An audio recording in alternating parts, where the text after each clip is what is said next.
Hello and welcome to Fresh Face Comics, the comic book podcast or a lifelong comic book reader, guys' friends with the world of comics for the first time. My name is Joey Morgan, the aforementioned lifelong reader. With me as always is Jacob Licklider, the aforementioned newbie. I'm escaping to the one place that hasn't been corrupted by capitalism. Space! I made that joke last episode, and I can't help but feel like you're stealing from me. So I had way too many options, and I think that was the safest bet to go with, okay? Fair enough. Joey, it's communism. We share the joke.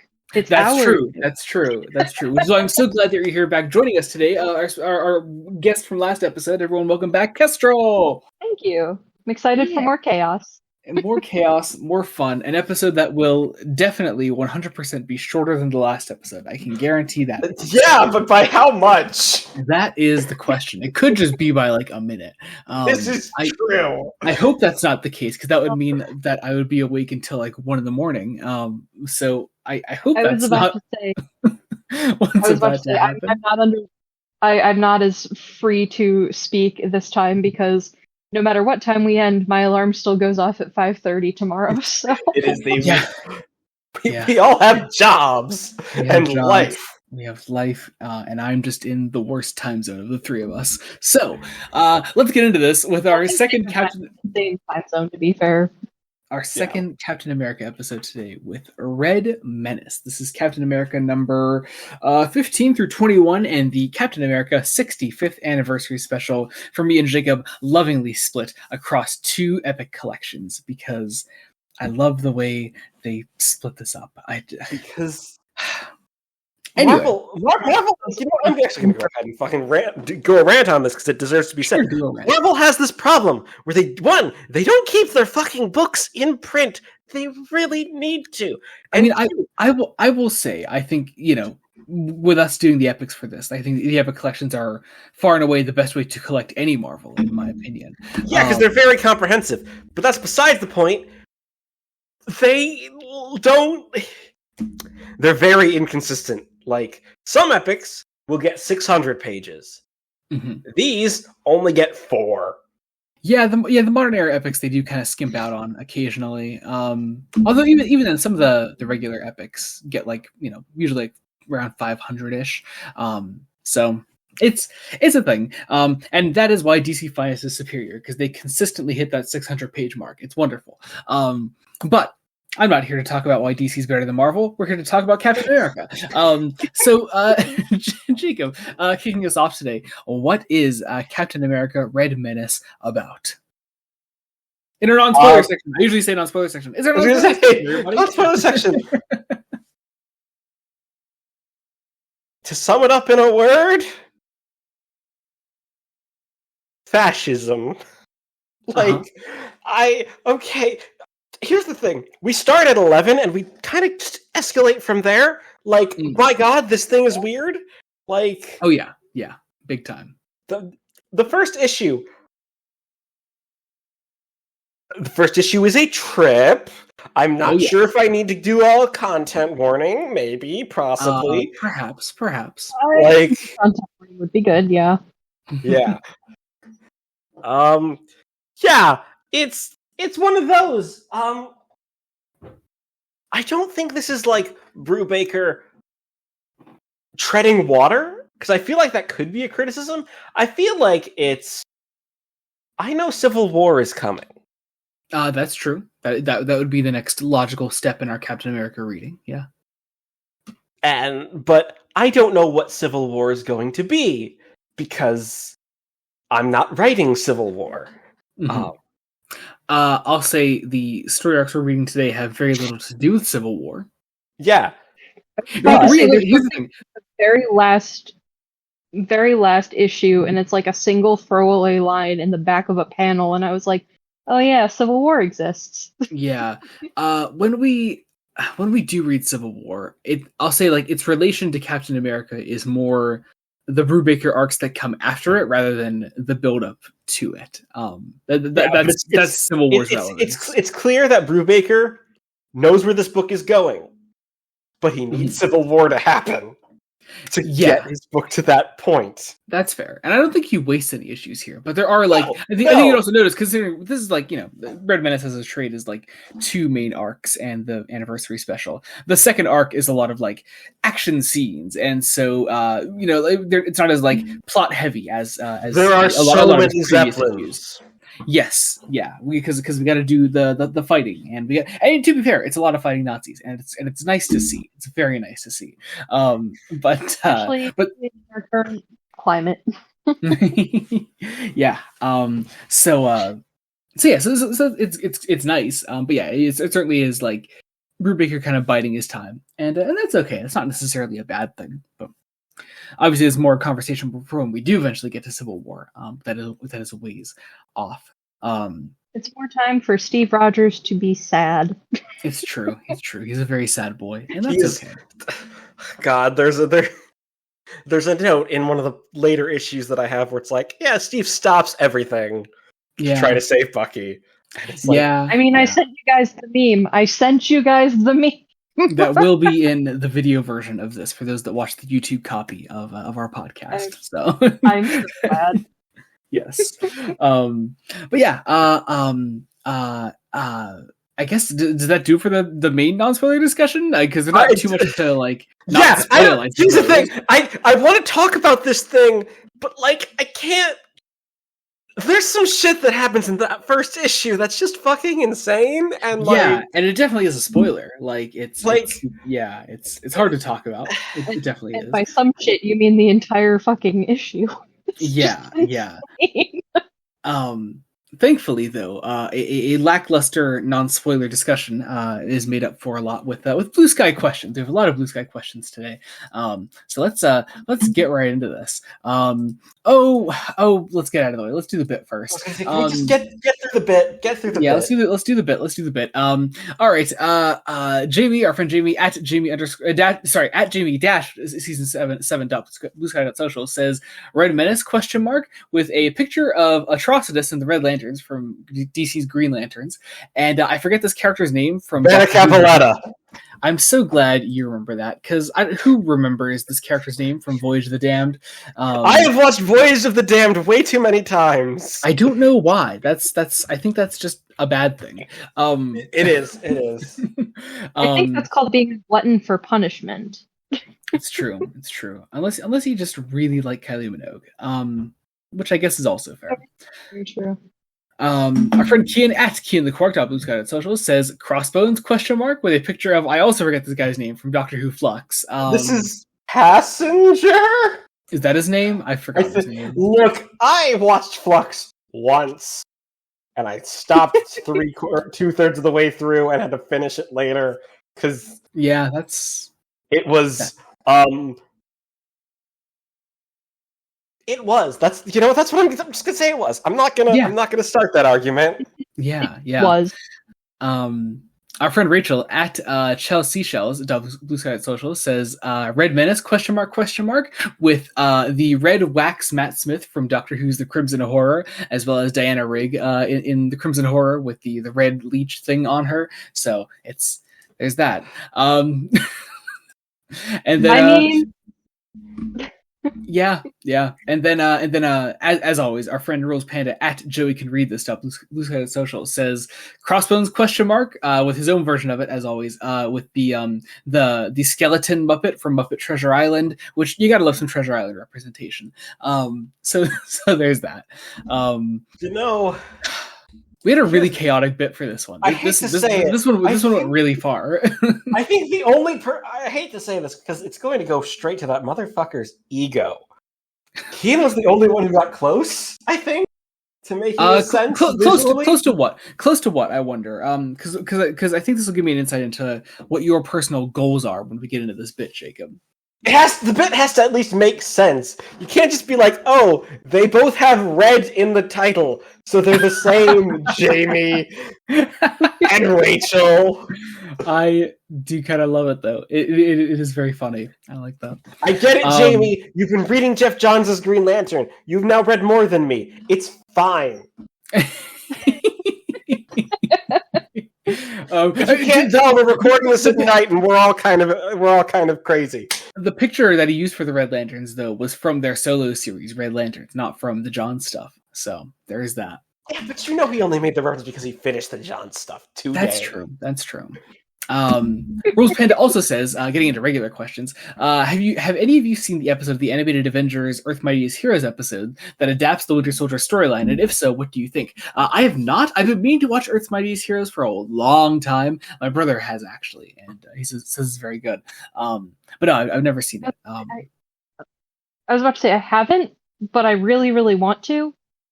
I one day just want to dive into all adaptations of Bucky and just see what they're like. So one day I will, but not yet. Is that the one where Travis Willingham is Thor?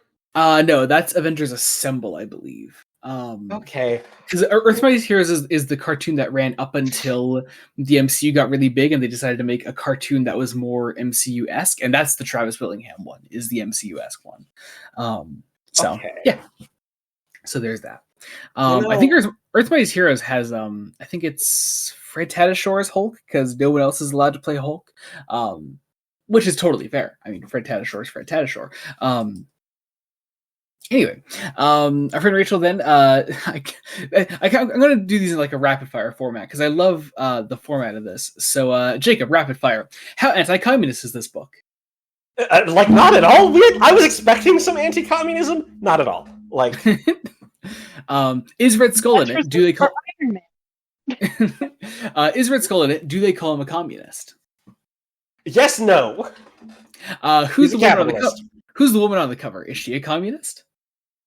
Wait, hang on. I need to check the cover. Wait, shit.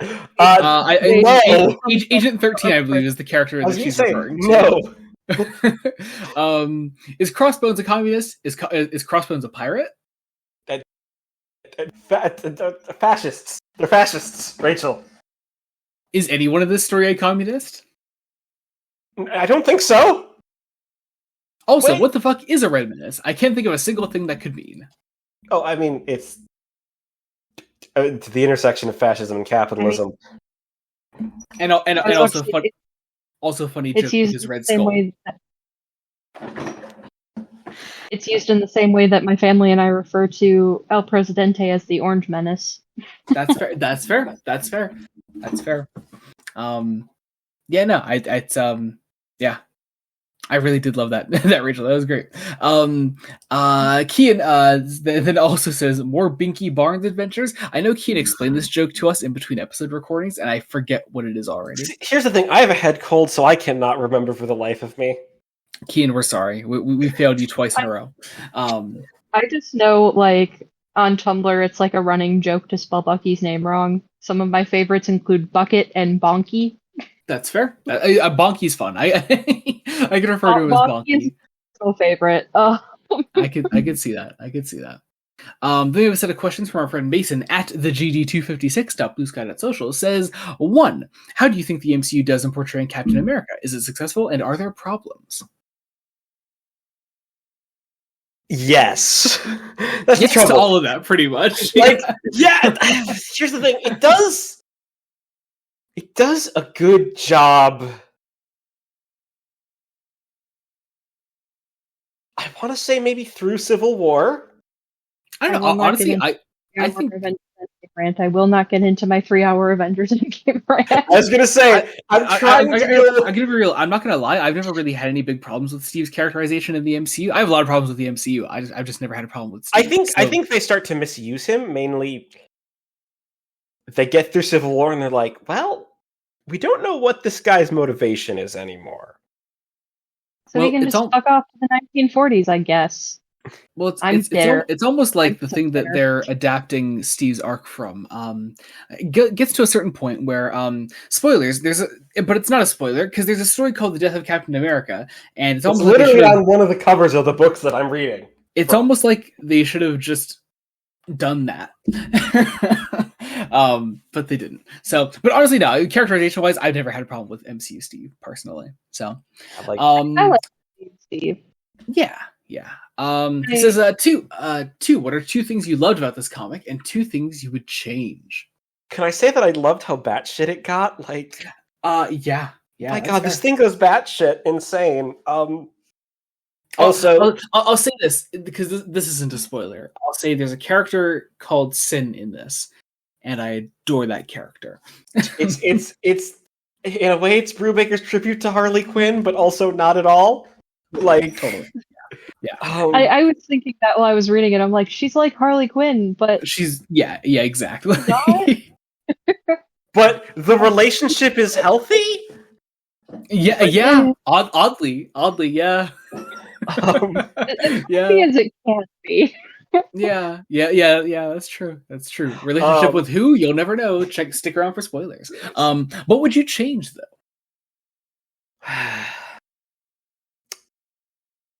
Can I say I would change the fact that we're leading to civil war? Like, could I change the fact that a different story is written by Mark Millar? please. Here's the thing. I haven't read shit by Mark Millar, but everything I've heard about him, just not good. Famously bad dude. But I don't know if I would change anything, honestly. About the stories that we have here themselves, I don't know. I'd maybe try to add a little more of Stephen Sharon in places. That's fair. Because I really like what we get in the back half. Mm-hmm. I just want more because they're a very cute couple. Reading this has showed me just how badly they screwed Emily Van Camp over. So bad. Oh, like she's not a bad actress. My parents are watching The Resident right now, and she's one of like the main characters in that, and she's very good in that. So it's like I know she's not a bad actor. She's just fighting for her life. It's almost like the MC. Am I going to open this can of worms as a cis dude? Yeah, I'll do this. The MCU's not great with women. Like, that's like a little bit of like you are correct. There's a reason why after Endgame came out, my sister and I referred to Vormir as the misogyny pit for a hot minute. That is funny. No, you're right. I think oh man. I mean, I also feel we spend a lot of our Marvel episodes bitching about the MCU. You really should.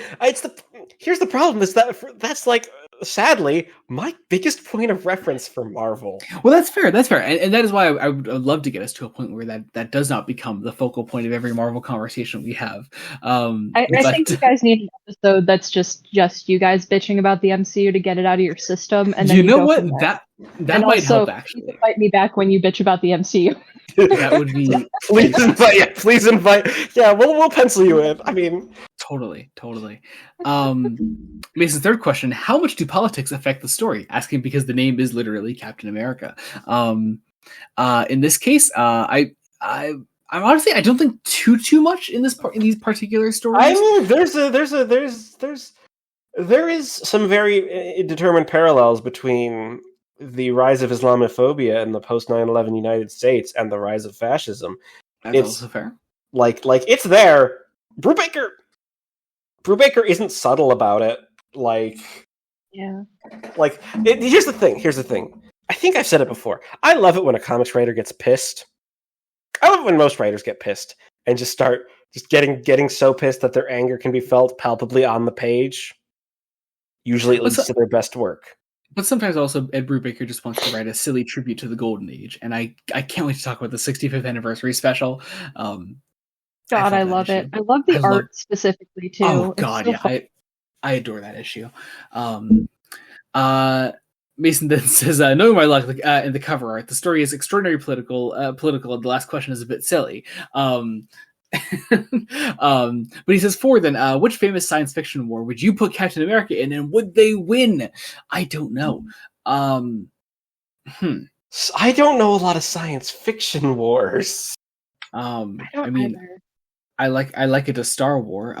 Specific wars in that, I would put Captain America in the Clone War, and I don't know.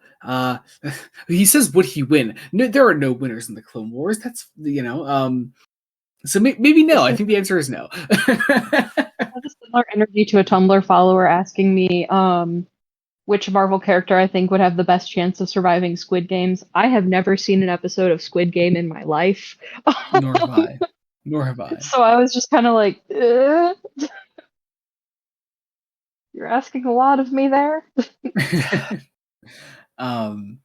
Mason's fifth and final question says, Captain America has awoken after being ice. What 3 pieces of media do you show him? God, I love this question. So let's just set out our parameters. He went into the ice in 1944. Yes, of course. So naturally, he has seen. He's not completely blind to everything. We show him The Hangover Part 1. You show. I think the 3 is we show him the Hangover trilogy. Right into I was going to say, would it be too cruel to show him the best years of our lives? That would be incredibly fucked up, Jacob. I would stop you from doing that. But it's such a good movie. It is an amazing movie. I don't think I would show that to Captain America after being thawed out of ice. Hey, Cap, welcome back. Allow me to show you a little thing called Saw. Yes. That's like for an entirely different reason. Oh my god. See, I'm just thinking of my sister and I used to have this list of things that would I forget what the entire wording is, but it's essentially if you showed this to a Victorian child, it would just 360 no scope them. So I'm just trying to think of that list right now. Oh god. Okay, I would say this. I would show him a TV show. I want to show him, I think, classic Star Trek. I think that would be something that would be fascinating to show Captain America. I would have him listen to Bohemian Rhapsody because I think, I just as a song, I think that would be just fascinating. And I want to choose a movie, and I'm not sure what. See, I'm always after I'm going to put enrichment using. I'm actually like a bug. I was actually thinking about this earlier, and I couldn't think of a movie to show him. See, I have a book to show him. I genuinely think The Lord of the Rings would be interesting. Just the that book would be cool. So yeah, that's fair. No. I think. Sorry. I have thoughts. I think specifically The Hobbit, though. I think that's what I would choose. The book, The Hobbit. Fun fact about that. The book, The Hobbit. No, that's pre-45. That's pre-44. It is. You're right. Fuck, you're right. Tag me in, Coach. I have thoughts on this. Go ahead. So in Falcon and the Winter Soldier in the MCU, because I know there's also a comic run, Bucky confirms that he read The Hobbit. So I'm just saying, you could destroy Steve emotionally with the Lord of the Rings and the Hobbit movies. Just saying. That's true. Because at this point, he still thinks Bucky's dead. Yeah. Huh. What a cool question. I don't know. I like that. Anyway, I think that actually finishes up our Blue Sky questions. But now, if I may, I'd like to open up a new segment on Fresh Faced Comics, Fresh Faced Correspondence. We have correspondence from. Is this our letters pages? Yes, this is gonna be our letters page. For those that I've been saying at the end of episodes, I should be putting them earlier in the episodes. I've been saying that if you you can comment on Spotify episodes, you can do that. That's something you can do. But if you don't listen to us on Spotify, you can go to our YouTube copies and you can comment on the YouTube episodes that we put out. And we will read out your comments and things that you say to us. We only have one, and this is actually from our Spotify comments. From our friend Marcus, that's been on the podcast previously, says, "Oh, I hope our episode is this fun," in reference to our Winter Soldier episode. And I love that Marcus said that, because now everybody knows that we have a bonus episode coming up with him. And now that has encouraged Jacob to actually get through watching the thing that we're watching for the bonus episode, so we can actually record it. You can't hear my response, but he's giving me a thumbs up right now. Truly amazing. I have no excuses this time. I just fucking.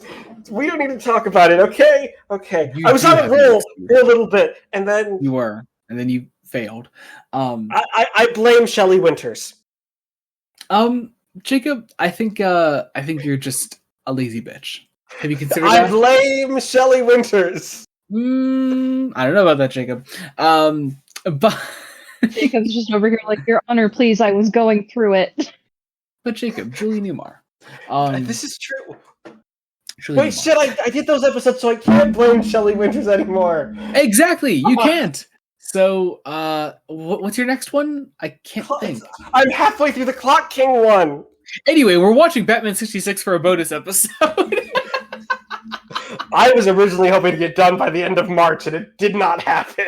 Well, you could just marathon things at this point, I'm sure. Come on. You'll be fine. You'll be fine. Stop hitting your mic, by the way. Or do whatever it is that's making that. I was slapping the book. That'll do it.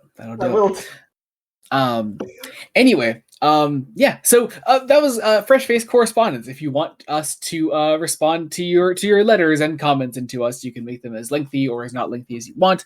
You can just comment. Include YouTube comments on one-shots too? Oh, one shots. Oh yes. How about one shots? We should do one shots as well. So yeah, if you comment on either our regular episodes of Fresh Face Comics or one shots, we will read out those comments and we'll talk about them. Say one on our recent one shot for Uncanny X-Men number 12. Did we have? Oh, Jacob, everyone knows that Gail Simone is a fan of us, and that's a great thing. Yeah, but it's happened again, Joey. It's happened again. Jacob, I gotta say, I love that Gail Simone replied to us again, but I think I will not treasure it nearly as much as I treasure her first comment on way back on X-Men number whatever issue that was on, 8 or 9, something like that, 10 maybe. Where she said that we were adorable, and I just that was the peak right there, and I think we'll never really hit that high again, to be honest. I was gonna say, I imagine if Tom Taylor commented, you would hit that high. That would be fun. I think because of I think you've made us Tom King repellent, unfortunately. It's probably. You know what? I said what I said, and I stand by it. You can say what you want to say, but also, be fair to the guy. I am far more fair than half of the 90% of the internet is to Tom King. Here's the thing. Also, you say 90% of the internet. I actually go to comic shops and I hear people think of Tom King who aren't terminally online, and most people actually do like his work. So I like his work. He's a great writer. The last episode we were talking about how Marvel just kind of drops you in the middle of stuff and is like, good luck. That's kind of how I feel right now.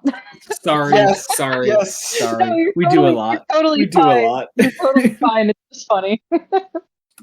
With all that said, though, I think that actually, at long last, after a half-hour non-spoiler section, concludes our non-spoiler section. So we're going to get into spoilers now. We're going to talk about Captain America: Red Menace. Consider this your official spoiler warning. If you are not sticking around for spoilers, be sure to skip to the end of the episode, because I am revealing 3 episodes of Fresh Face Comics next time. We're revealing the next 2-episode block and a single episode coming out. Kestrel, think about what might be coming next, because we also try to have our guests have a guess, even though it's true. And you can say literally anything. It's fine, because I have a thread of logic, but I don't know if I'm following it correctly. Okay, I'm curious. But yeah, I think there's a chance you might get it. But yeah, so official spoiler warning. Jump to the end if you want to find out what the episodes are coming up soon, as well as other things that we have going on. Our link trees and socials and everything. They will be down in the description as well. Book links to Amazon if you want to buy books that we read today and are reading next time are going to be in the description as well. You can check all that out, I suppose. And I think that about does it. So let us jump into our spoiler section with Captain America number 15. I haven't opened the book yet, so I'm going to vamp for a second until it's called Red is the Darkest Color. That's the name. It's a book that doesn't feature Captain America. Surprisingly, I feel like we should preface this with a content warning. Yeah, I'm curious. Content warning. Oh god, here's the thing. I love Jacob's content warnings, but I think from this point on, I think they've kind of lost their novelty because we covered Preacher. Yeah, we did Preacher, and that had literally everything. Yeah. So whatever you say, Jacob, just know that it will never be as high in my estimation as your Preacher content warning. I mean, this one is literally just torture. Torture. Yeah. Yep. That's the big one. Along with that violence against women. Does it technically count as intimate partner violence? I don't think so, because they don't become intimate partners until after the violence. Which is objectively worse. Yeah. Yeah. So there's a character called Harley Quinn in DC Comics. There is. Let's talk about Harley Quinn and the cultural impact that she had on the comics industry in general. So here's the thing: if we talk about Harley Quinn, there's a man called Paul Dini. Now, the Paul fucking Dini, legend. Paul Dini understands that Harley Quinn is a sympathetic villain because she's a victim, in a way. Yeah, and part of that is overcoming victimhood and becoming her own strong, villainous, mostly anti-hero character over time. Mm-hmm. However, American society, and you don't realize this until you get out in it, can be really fucking dumb sometimes. Do tell. And it likes to pretend that the relationship between the Joker and Harley Quinn is 100% healthy and #goals. So true. Specifically from the mid 2000s, the 2000s. It had to be post. It had to be post animated series. Because I know she debuted in the animated series, and I know that there is quite literally a scene where he throws Harley out a window. Yeah. So that's part of it is like Paul Dini wrote almost all of Harley Quinn's original appearances in the animated series, and so scenes like that are all with the understanding that it's a shit relationship, and Harley Quinn is consistently the punching bag to the Joker, and they're not in a loving relationship.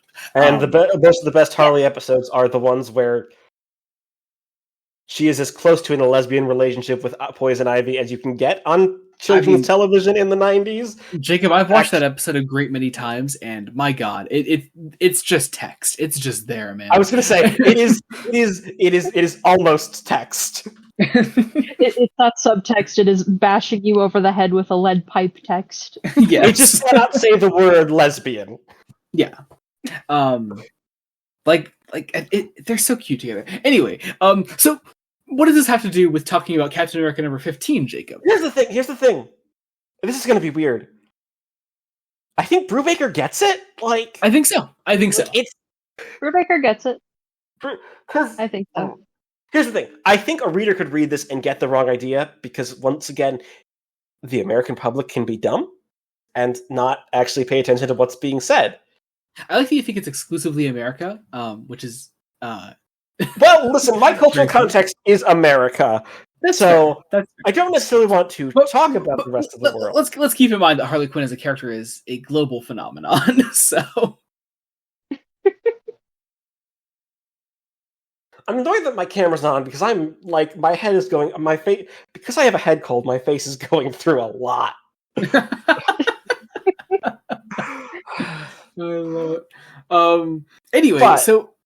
Getting into this, we do have technically one minor appearance of Captain America at the start of the issue, but of course, Brubaker loves his World War II flashbacks, so there's that. He's real for that. Yeah, he is. It's always fun to see Nazis get their heads bashed in. Wonderful. Exactly. But essentially, Crossbones is showing the daughter of the Red Skull, who faithful readers will remember from the last volume. Crossbones stole the daughter of the Red Skull, and he's showing her old World War II reels of Captain America on 16mm film that he just happens to have. I love. He just loves collecting film, man. He's just a film buff. I mean, Crossbones. Kestrel, I'm gonna make a reference that you will not understand, but is he Ian Levine? He is Ian Levine. Oh my God. Oh no, we're recording this on a certain day involving Ian Levine, which is...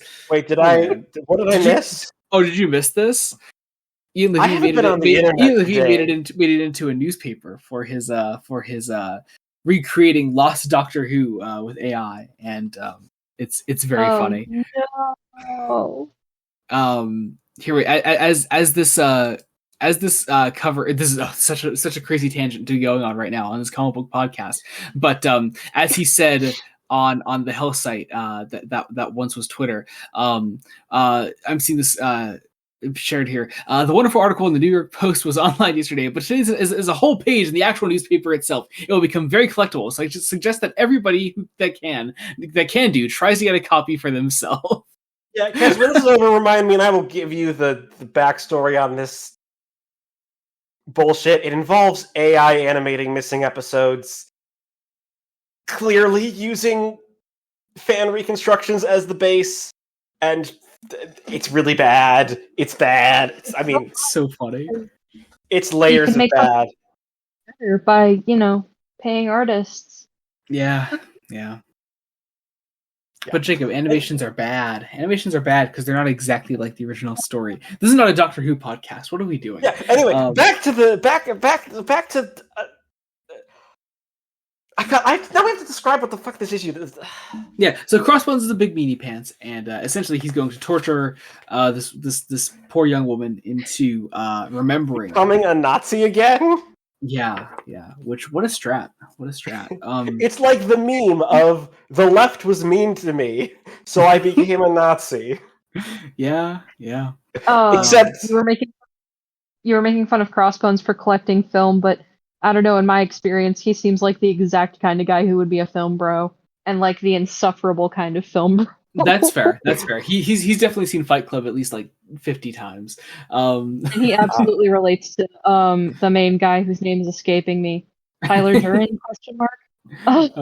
Yeah. Oh my god. He related to American Psycho a little too hard.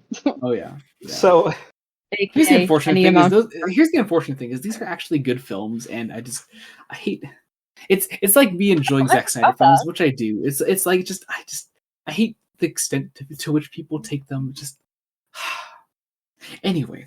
So yeah, gonna torture her. I don't doubt that they're good films. However, that's the worst people imaginable take the wrong messages from them. Yeah.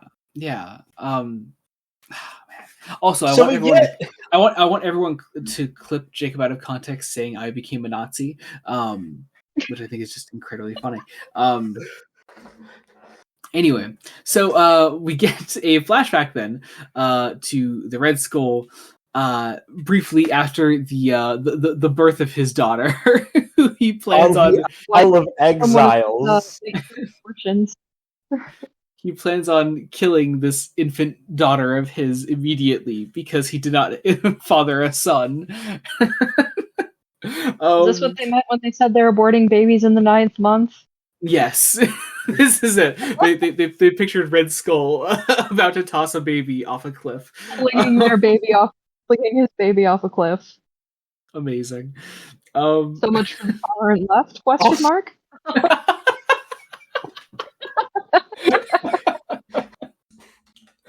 Oh my god. Oh my god.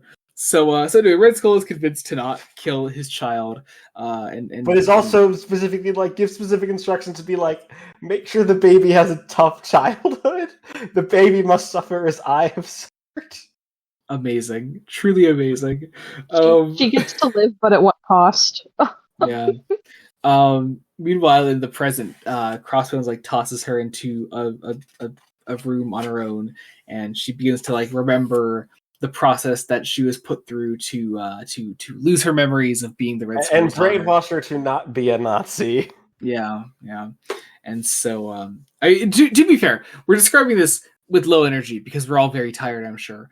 But this is a great fucking issue. I really love this issue. It's intense and wild, and like Preacher, when you try to talk about it out loud, I think it's just the right amount of insane. I think, I don't know. I'm into it. It's fun. Crossbones. Fun in the worst way possible. Crossbones tries to get her to throw knives at a poster of Captain America that he just happens to have lying around. Because I truly think Crossbones is in love with Steve Rogers. I really do. He keeps old films of him. He has posters. He's a fan. He's a fan. I was about to say, if anything, he's like Phil Coulson is in the first Captain America, or the first Avengers. Yes. if there are any two Marvel characters that have ever been more closely related, it's Phil Coulson and Crossbones. Oh, absolutely. Yeah. They're practically the same guy, right? Oh yeah, totally. So yeah, we flash back once again to more of like how her memory was wiped and the process of that, including let's her. Let's be honest. Shield. It's almost like Shield isn't always on the up and up. It's almost like there's a reason Shield in the MCU could be infiltrated by Hydra. Yeah, because they are two sides of the same coin. Already bad dudes. It's almost like Operation Paperclip Was a bad idea. Says something about the United States. Jacob, I don't want to hear this shit again. I don't want to hear you putting real fucking politics into my comic books, because comic books aren't political, Jacob. My God. They're just silly little things where we lightly waterboard a woman. It's fine. How have I done 92 episodes of this with you? Like, my God. I'm surprised you didn't murder me after... I'm trying to think of... I was saying, maybe my year one takes was the first time you wanted to murder me? No, I didn't mind your year one takes. You were okay then. I don't know what your first, like, genuinely horrible comic opinion was, honestly. I don't know. Anyway. It has to have happened by now. It's definitely happened. Definitely happened. I'm just drawing a blank right now because I'm tired. Anyway, essentially, the rest of this issue is torture and trying to force this young woman to kill a man in order to get her to remember being a Nazi. Again, I'm not quite sure how that works. But waterboards her. Nazi? She kills people now? Question mark. Yeah, I guess. And believe it or not, eventually it just works. It just happens. Yeah, she gets her memories back, and with her memories comes a raging hard lady boner for Crossbones, and it's a thing. Yeah. So weird. I don't know, man. Love it. Yeah, it's because it's so weird that I don't know. I can't help but love it. It's fascinating. Like Brubaker has to know. Brubaker knows what he's doing, right? Like, yeah. I mean, totally. Well, especially really once we get into this next issue here is where Brubaker starts literally making this character Harley Quinn. So let's get into that with Captain America number 16. This is technically the actual start of our first story arc in this volume, but I would consider it really the last issue. So whatever. Anyway, we see Crossbones and the newly formed Sin, as she is known, wreaking havoc on the world and basically being Harley Quinn. And I wouldn't call Crossbones the Joker. What would we call this guy? What is his DC Comics equivalent? I don't know enough about DC Comics to say. But I do love that his the very first line that starts off this issue is just, I'm Crossbones and my girlfriend is known as Sin and we'll be your murderers today. Incredible dialogue. Incredible dialogue. You know what? Yeah. Who it's the characters from Nightfall. Which one? Bird? No. I'm not sure. Not Bane, obviously. No, from Knight's Quest, the middle bit. Jacob, you're assuming I can retain any information about Night Quest. Where it's like, is it like Gun Bunny or some bullshit? Jacob, I've honestly got nothing right now. I don't know about DC to comment. You know what though? I'll say this as well. I imagine Crossbones often with the voice of Lobo from DC, and I think that really fits. I don't know if that makes sense. See, the problem with having an MCU as my baseline is I just hear Frank Grillo. It doesn't fit, but it's all I hear. It doesn't fit. Do yourself a favor and watch the 2-part Superman the Animated Series episodes, The Main Man. Lobo is one of the finest Superman characters ever. Right, Jacob? No comment.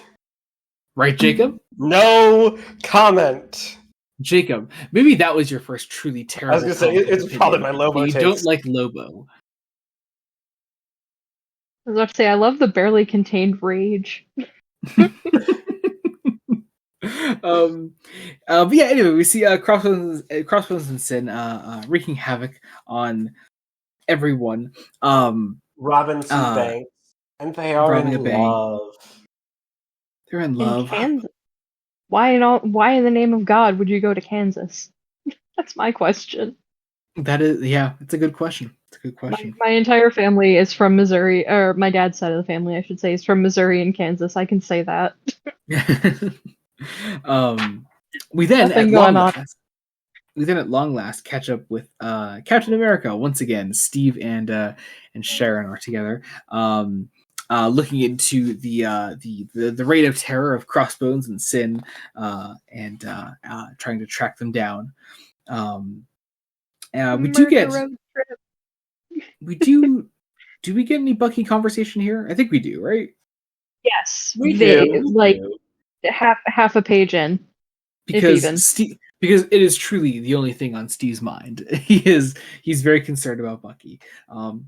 Which also it feels like something happened in between volumes. The new Avengers were formed. Is essentially what you're looking for there. Also, Maria Hill is in charge of S.H.I.E.L.D. now, and Nick Fury is flung into the sun. All of this is most of this is related to New Avengers shit. Basically, Brian Michael Bendis made the New Avengers, and now Steve is kind of being split across this book and that book. There aren't too many references to the New Avengers throughout this, but it certainly is the most relevant, larger Marvel thing that has happened since the last volume. So, gotcha. Yeah. I was sitting there and I was like, there's only 2 issues from this that are missing because, like, I think, or no, did this pick up right up after? Yeah, it's picked up right after 14. So, like, okay, it's and I'm an idiot. Okay, it's the thing of we launched other books. Yeah, it's fun, and we don't have editor's notes to say go read New Avengers or something. Yeah. God. But yeah, it's literally like Sharon intercepted a report that there's someone who looks like Bucky in Iowa, and it's like, well, again, why do you go to Iowa? I don't know. You're the Bucky expert, Kestrel. Why would Bucky go to Iowa? Well, in the comics, he was born in Indiana, so I have no idea. in the comics, he is a Midwestern boy, so theoretically, he should have said "ope" at least once, canonically. Is he a Midwestern conservative by any chance? No, he's not Wally West. No. These are other great jokes you don't get for not being a DC fan, Kestrel. I know who Wally West is. I am slammed. I'm sorry, back it up. No. No, this is more just a reference to there's a famous panel from the ridiculously famous New Teen Titans by Marv Wolfman and George Perez, where they decided Wally needed to be a conservative to add like political nuance to the team, but also Wolfman is aware of Ronald Reagan and does not like Ronald Reagan, so Wally's an idiot. It was also just a great panel because the dialogue is literally, "I'm a Midwestern conservative," and it's funny. Yeah, that's great. Awful. You said Wally West, and I was like, please God, don't cloud my good memories of Young Justice, the animated show. That is a great show. That's a great show. Don't break my heart. Fantastic show. I liked the first 2 seasons. Season 3 kind of lost me, but I've heard the most recent season is good. I didn't watch anything after the initial like cancellation of it, which was I think the first 2 seasons, right? That was when it was canceled. Yeah. The first season is my favorite. I like just they're just fun little guys, and then the cast balloons up in season 2, and I'm not a fan. See, I remember liking season 2, but also it's been a very long time since I watched it. So okay, I'm gonna wrangle us because oh my God, we keep tangents. Steve and Sharon go looking for the Bucks, and they cannot find the Bucks, and the Buck stops here. Yeah, because they're looking in Iowa and not Wisconsin for the Milwaukee Bucks. Jacob, Or I'm Bucky quit Badger. this podcast right now. Damn. I do also love too that Steve's like, why is this the first I'm hearing of this in regards to like Sin and Crossbones? I'm like, my brother in Christ, you just spent 13 issues going the fuck through it. You think they were gonna make it worse? Yeah, fair. Like, but buddy. Yeah. Yeah, so they go to this like police station. They can't they end up showing like Bucky's picture around everybody. They go to an inn? Yeah. And yeah. Okay. And then we get this great scene at like a bar and like of Steve and Sharon being kind of adorable. But then it's like, surprise, Bucky is here. I do like too that everyone they show Bucky's picture to has to mention that he got a haircut. Like, yeah, no, that's him, but he got a makeover in the meantime. They're very concerned about Bucky's manscaping. So That's okay. So is most of Tumblr. That's fair. That's fair. Now we need to talk about the giant robot spider. Anybody on Tumblr has very strong opinions on which era of Bucky is their favorite. That's fair. That's fair. Specifically in the MCU. Yeah. Falcon and the Winter Soldier and the post-credit scene of Black Panther for anybody curious. Anyway, we then see Steve and Sharon going to a bar. Once again, trying to like check around for Bucky. They start interrogating this one guy there, and they find we get like a flashback then showing like that Bucky has been around here once again with a haircut, very stylish, fighting a giant robot spider. Very inconspicuous. That's just my average Tuesday night. I don't know what y'all are doing. So true. But yeah, so Bucky then like disappeared, and so this guy like tells them like the story of like what Bucky did. Steve and Sharon leave. Yeah. Steve is so incredibly happy that his that his friend is still alive. I love the way that Pubika writes this scene of Steve and Sharon afterwards. Like, Steve is just so happy. It's great. So happy that he forgot about the murder field trip. What was that?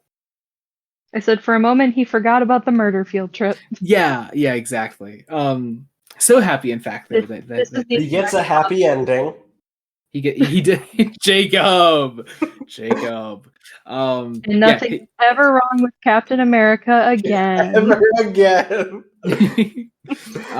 Yeah, Steve and Sharon fuck, and it's great. You'll love to see it. Steve, however, can't even have sex, it seems, without having World War II flashbacks. So, what a guy. But, they are attacked by AIM people. Yes. Who need their help, and that's the end of the issue. And it's a great cliffhanger. Big cliffhanger. It's great. It brings us into Captain America number 17. God, I love this cover. I really love this one. I fucking love Sin's costume. So cool. Sin falls into the same area that Rorschach from Watchmen does, where it's if bad person, why costume neat? Yeah, that's true. Yeah. I feel like that's just a corollary to if evil, why hot? Yeah. It's great stuff. Anyway, but yeah, AIM guys need help from Captain America, and Cap is like, well, I'm not gonna pass up the opportunity to get information on Crossbones. And you also realize that when they republish this, there's so clearly credits meant to go in on this first page with so much black space. Yeah. Publishers, keep your credits in, please. That's beside the point. So Crossbones and Sin have taken over an AIM lab. Mm-hmm. And there's an offshoot group now with an even sillier name. It's what is this one? I forget. Read. I forget what. Hang on, let me. Yeah, it's Radical radical. Ideas in Destruction. Amazing. I suddenly feel less bad about every dumb character name I have ever given one of my characters. It gives. I was thinking about this morning. It gives. If you watched Phineas and Ferb growing up, like the organization that Perry the Platypus works for is the organization without a cool acronym, or ALCA. Same vibe. That's right. Yes. Yeah. Yep. Exact same vibes. I'm not imagining Dan Povenmire playing an AIM guide using the Doofenshmirtz voice. That would be funny. Iconic. Oh God, no! We give White Nick Fury Major Bonogram's voice. See, that would work. That would just work. No, it absolutely would. As Crossbones. Yes. Yeah. I was. Yeah. Does that make the next wife Sid? Yes, absolutely. If I could draw, I might still try it. So Cap, Sharon, and our AIM guys begin trying to infiltrate the lab that Crossbones has taken over, only to realize that it was a trap because they're just being led here by the AIM guys so that Crossbones can go after Steve. Get a big fight scene. This is just great action. Like, oh, so good, so good. I have a note in here. I'm like, I love his like they know how to make the action flow, and it's really cool. Oh yeah. Actually, have we really talked about Steve Epting's style? Like, because it's we talked about it a little bit last time. Can we? It is so different from every other early 2000s style, which is like, oh yeah. Because early 2000s comic art has this growing phase, like almost like phase of growing pains. Everyone's really excited about digital comics, and it shows for better and for worse. Yes, usually. To be fair, I do think often for better, personally. Sometimes for worse. Oh, definitely. At least they're not doing the Rob Liefeld thing where Captain America grows tits. I mean, I feel like Captain America. My favorite. I feel like Captain America should have tits anyway. Oh, absolutely, but yeah. There's one specific frame of Captain America comics that gets shared around every so often, and it's just fucking massive, and it's so funny. It's a Stone Cold classic. We love it. I'm just over here. I'm like, diversity win. The man gets to have big boobs this time. So true. Oh god. Rob Liefeld. We gotta do some Rob Liefeld at some point. That would be funny. Because I'll say this, against all odds, there is some genuinely good Liefeld out there. I was gonna say he got big for a reason. He did. It's kind of the Frank Miller thing. There just comes a point in his career where he hits a fucking brick wall. So, yeah. Don't we all? Yeah. Anyway, hopefully not the same kind of wall though. Yeah. But yeah, after we just have this fantastic action, Crossbones and Sid get away because they just kind of slip out. Like, I mean, you're not going to spend 2 issues with setting up this great duo of villains and just end their arc so soon. Of course, they get away. Speaking of Night Quest. That's kind of what Night Quest did. Yeah. But no, that's not true though, because Bane was taken out right after he broke Batman's back in Nightfall. Oh my god! I was talking about setting up a new Batman and then making him just crazy on the worst immediately. Fun story about the Bane breaking Batman's back thing. So one time my friend was explaining this arc to me, and the one that like Stephanie Brown, and she explained it, and I forget how she was going through it, but it made it sound like Bane broke his back and Batman was like taking care of him for a minute. Oh no! And I was like, I need you to back up and answer some questions for me because my dumbass is hearing that this is like some weird enemies to lovers nonsense. I mean, I suppose you're not entirely wrong because everyone kind of turns on this on the same guy in the end. So although Batman and Bane never team up, they do both hate Azrael, I suppose. So, anyway. I was just sitting there. I was like, "Are we living in the AO3 world?" Night Quest does sometimes feel Night Quest does sometimes feel like it was written on AO3. So, we then have our cleanup afterwards from this lab raid. And we then we get like the actual really, really sweet part of the issue. They realize Steve realizes why Bucky is here. Yeah, because I forgot about when you asked me why he was in Iowa. I'm gonna be so real. I'll say that we were doing it to cover spoilers, but no, I just fully forgot. You just fully forgot. The daughter of someone who was in La Resistance in French in Germany. In World War II. Yeah, but I want it to be French Resistance because so I can do the crazy accent. And I commend you for that. However, that would be inaccurate. I also love it's the page I'm open to that Steve Rogers just has a full Clark Kent moment where he rips his shirt open and is just like da da da. Oh, it looks so good. Yeah. Sadly, there isn't a great like Captain America theme that's hummable because the MCU. Jacob. Putting aside, first off, that Captain America does have a great MCU theme. You do not know the classic cartoon Captain America intro? No. Wait, really? Is this the one Captain America throws his mighty shield? Yeah, it's that. Yeah. Yes. Well, we don't have any John. I was trying to make a point that we could never get John Williams to write a Captain America theme. Okay, that's where I was going.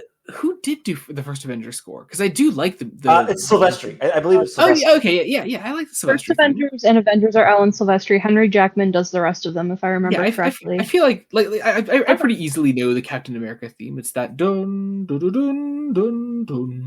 It's that thing. It's in my Marvel music unironically slaps playlist on Spotify. It's almost like they got an actual film composer to do that movie, and it's pretty good. Hey, I like Henry Jackman. He does Winter Soldier and Civil War. He did X-Men First Class, didn't he? Winter Soldier too. Didn't he do X-Men First Class? Might have, because I do really like the X-Men First Class score. I know he did Civil War, Winter Soldier, and Falcon and the Winter Soldier. I don't know anything beyond that. I feel like he might have done First Class. Unless I'm thinking of someone else. Though I will say, Jacob, you say the film composer thing.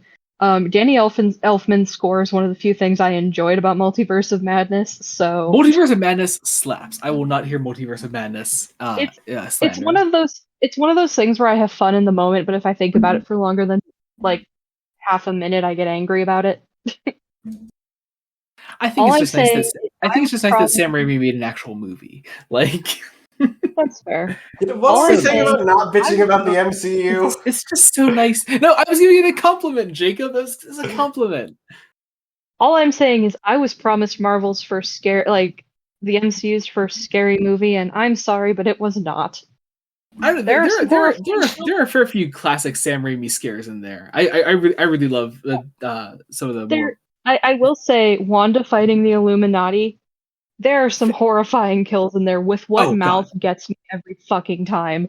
Fantastic. Fantastic scene. On the whole, I'm just saying, I made a joke, only half joking, Blue Sky post the other day about talking about cosmic horror in the Marvel Universe, and specifically in terms of Guardians of the Galaxy 2. It's cosmic horror. No one can tell me otherwise. I'm right. Yeah. But it's not. Yeah. It doesn't really see that would. It doesn't really scare me though. Like there are some genuinely scary moments in Multiverse of Madness. No, it's not meant to be a horror movie by far. But if James Gunn had shifted the tone like slightly to the right, he could have had a really fun cosmic horror movie. Just saying. That's fair. I do love Guardians too. The whole Guardians trilogy is fantastic. I do too. I like Guardians. Anyway, we were talking about Captain America. Sorry. Woman knows Bucky. Steve sees Woman, and Steve and Sharon leave, and Crossbones and Sin are killing more people, and that's that. and we have a preview that next time the 21st Century Blitz begins. I was tempted to reference Ballroom Blitz as my intro, and you should have. You should have, Jacob. You should have. I had way too. It's the problem of I had way too many options, and I just could not commit to one. Jacob, how great is the Captain America 65th anniversary special? It's pretty fucking great. It's a pretty great issue. It's so fun. Like Brubaker just clearly actually genuinely loves the golden and silver age of Captain America and wants to do a big old tribute to that, and it's just really nice. It's so good. What he grew up with. That's why Bucky was his favorite character, is because Bucky was an Army brat and he was a Navy brat growing up. Oh, okay, that's awesome. Yeah. So we have a different artist. We have a couple different. We have two different artists. Yeah, because like some like those classic Captain America comics, we have a story split into chapters here in a single issue. We have Javier Pulido and Marcos Martin splitting up the art here. And the epilogue done by Mike Perkins and Frank D'Armata. But that is, of course, not quite tributing the golden and silver age style that most of the issue is doing. Yeah. Perkins does the present day stuff because everything else is in flashback. But God, just how nice is this? It is just it is a breath of fresh air. Not that the rum was stale at all, but it is even more fresh. It just feels so nice. There's something clearly there's something I think that Brubaker finds really comforting in this setting that I really enjoy. Comforting, but it's also in a way part of it is let's reflect on U.S. wartime propaganda and like. I don't want to say make it real, but treat it with a bit more reality. Oh yeah, than what it was. You're absolutely right about that. Yeah. Give it some nuance. Yeah. It's a fairly simple plot. The entire thing is Steve and Bucky are going on a mission behind enemy lines through the German resistance to try to track down the Red Skull. Mm-hmm. And it's weird because some of it also plays out like a classic war movie. Mm-hmm. Like, in essence, like with Bucky as the protagonist. Yeah. Because Bucky is injured early on, and he's looked after then by some Germans, like not sympathetic to the Nazi cause, obviously. German resistance, the resistance, because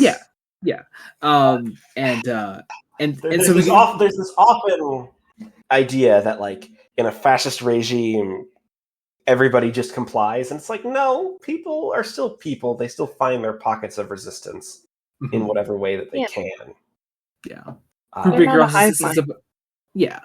also sets up a nice little romance between Bucky and this girl that's looking after him. It's sweet. Romance, my beloved. While Steve is going after actual Red Skull, and also as I've mentioned on the last episode, that I do love me some Silver Age Captain America. I do love that Brubaker uses the sleeper robots. This is just something he made up for this. Like Red Skull has like sleeper robots just all over the world, and it's cool. I love these big things. They're so this is an actual like a pre-established thing. Oh yeah, totally, totally. Also, something that I always forget about, and I made a note of it in here. It just kind of never occurred to me that Nick Fury would know like Steve and Bucky from World War II in this world. Yeah. So that's right. Yeah, because like I knew that Howling Commando started as Fury's guys in the comics, but yeah, no, they start like it starts with Bucky playing cards with Fury, and I was like, oh yeah, they would know each other, wouldn't they? Yeah. And of course, we're still dealing with some weird like timeline shifting when it comes to like Nick Fury. Yeah. It's like it doesn't entirely work out, but it's still nice. Don't some people try to be like it's Nick Fury's dad now? Yeah, that's essentially what we've settled on now. Yeah. It's Nick Fury's dad, Brick Fury. Yes. Nick Fury Sr. Nick Fury with the exact same name and exact same look consistently throughout his entire history. But his dad. Don't worry about it. Yeah.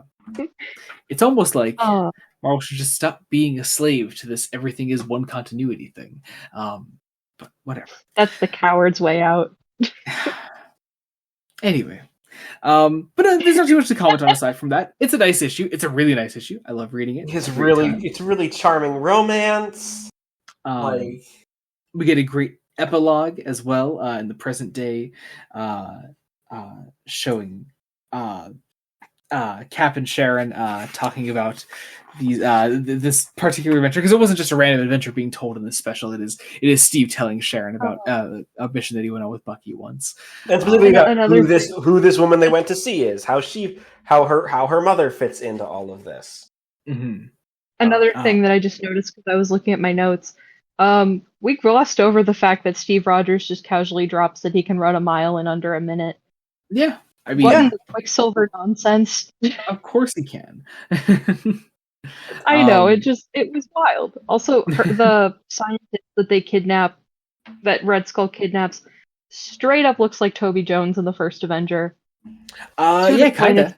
They don't call him. No, is that meant to be Zola? I don't think it's meant to be Zola. Herman Dex. Oh, okay, that's right. Yeah. But it definitely looks like Toby Jones. It does. It looks like Toby Jones.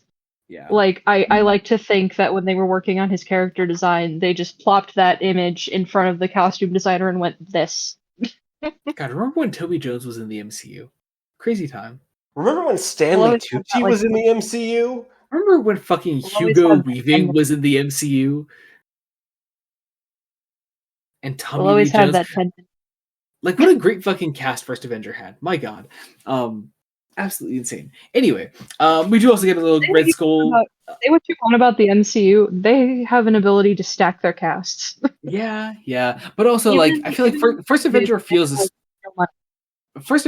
especially movie star, if that makes sense. Like, when I say that, I don't know, like they couldn't get any of those people back if they tried, really. You know, I don't think at least.